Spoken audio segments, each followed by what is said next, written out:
प्रभु श्री राम के मंदिर में लग रहे गंभीर आरोप चढ़ावे की चोरी के, और इसी के साथ साथ ये बड़ा सवाल कि क्या वाकई ये सब कुछ इतने दिनों से हो रहा था, क्योंकि आखिरकार एसआईटी गठित की गई है, एसआईटी जांच कर रही है।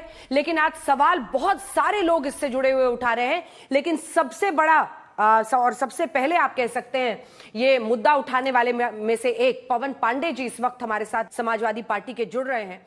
पवन जी, इस पूरे मुद्दे को आपने जोर शोर से उठाया और मुझे लगता है जो शुरुआत में जो लोग थे जिन्होंने इस मुद्दे को उठाया उसमें सबसे प्रखर आप थे। पवन जी, ये जानकारी आप तक कैसे आई कि चढ़ावे में चोरी का संदेह पैदा हो रहा है? किसने आपको जानकारी दी और किस तरीके से इसको किया जा रहा था, इस बारे में आप क्या बताएंगे? आपका आरोप क्या क्या है? सबसे पहले तो मैं कहना चाहता हूं कि मर्यादा पुरुषोत्तम प्रभु श्री राम का जब माननीय सर्वोच्च न्यायालय ने निर्णय दिया तो सर्वोच्च न्यायालय के निर्णय के बाद सर्वोच्च न्यायालय के निर्देश पर एक ट्रस्ट बना और 140 करोड़ भारतीयों को इस ट्रस्ट को सौंपा गया। जो मर्यादा पुरुषोत्तम प्रभु श्री राम में आस्था रखने वाले लोग हैं उन सब के विश्वास से ट्रस्ट बना।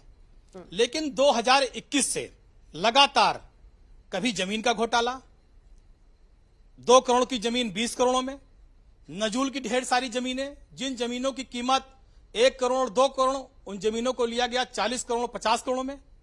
और सबसे बड़ी बात की जो जमीन नजूल की थी उसका न क्रय हो सकता है न विक्रय हो सकता है जब तक सरकार फ्री होल्ड न करे।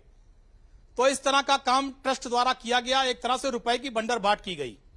और इधर कुछ वर्षों से ट्रस्ट के अंदर जो काम करने वाले लोग हैं उनमें ये आपस में विवाद चल रहा था कि तू बड़ा चोर कि मैं बड़ा चोर, कौन बड़ा हाथ मार के अंदर से बाहर गया। और जब इस चोरी का एक कंपटीशन आपस में बढ़ गया चढ़ावा चोरों के बीच में, तो ये बात मंदिर परिसर के बाहर आने लगी।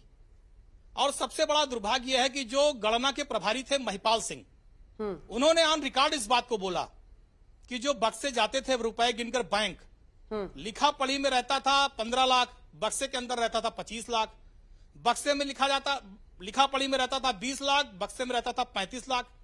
और जब उन्हें शक हुआ और शक के बाद उन्होंने जब एक दिन बक्सा रीओपन करवाया तो रजिस्टर में दर्ज था 20 लाख, निकला 35 लाख। और जब उन्होंने इसकी सूचना श्री चंपत राय जी, श्री अनिल सिंह मिश्रा जी, गोपाल राव जी, इन सारे लोगों को दी तो उसके बाद भी कोई कार्रवाई नहीं हुई। और उसके बाद महिपाल सिंह की ही विदाई कर दी गई। अभी जो निर्माण समिति के अध्यक्ष हैं आदरणीय निपेंद्र मिश्रा जी, कल उनका बयान सामने आया कि बाथरूम में रुपए मिल रहे थे। उनका बयान है कि बाथरूम में रुपए मिले मंदिर के। उनका बयान है कि निर्माण जो मंदिर का चढ़ावा है उसमें हेरा फेरी हुई है, उसमें चोरी हुई है। जो निर्माण समिति के अध्यक्ष निपेंद्र मिश्रा जी ने बयान दिया जी, और उन्होंने मुझे भी इंटरव्यू दिया और उसमें भी उन्होंने कहा जी, मुझे भी उन्होंने इंटरव्यू दिया। हाँ, मुझे भी उन्होंने इंटरव्यू दिया और मुझे भी उन्होंने बताया कि भारी हेरा फेरी। हाँ, पूरा कीजिए। हाँ अंजना जी, 1 मिनट। सबसे बड़ा तथ्य जो है, जब मर्यादा पुरुषोत्तम भगवान श्री राम का पवित्र मंदिर, तो पवित्र मंदिर में सीसीटीवी फुटेज को डिलीट करने की आवश्यकता क्यों पड़ी? यह ट्रस्ट को बताना चाहिए। ऐसी कौन सी घटना हो गई, ऐसी कौन सी इमरजेंसी आ गई थी, ऐसी कौन सी आपात स्थिति पैदा हो गई थी कि ट्रस्ट को कई बार सीसीटीवी फुटेज डिलीट करना पड़ा? तो आपकी क्या मांग है? हम तो कहना चाहते हैं कि माननीय सर्वोच्च न्यायालय जिस माननीय सर्वोच्च न्यायालय के निर्देश पर यह ट्रस्ट बना था, उसी माननीय सर्वोच्च न्यायालय के निगरानी में इसकी पूरी जांच हो। और जितने ये डकैत टाइप के ट्रस्टी हैं इनको सबको तब तक बर्खास्त कर दिया जाए और राम मंदिर में इनके प्रवेश पर रोक लगा दी जाए।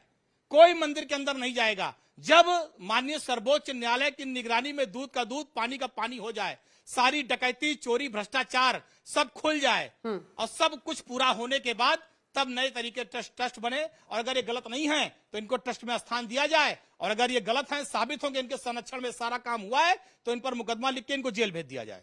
बहुत बहुत धन्यवाद आपका। विधायक समाजवादी पार्टी के नजीर पेश की जाए कि दोबारा किसी मंदिर में इस तरह का चोरी न हो।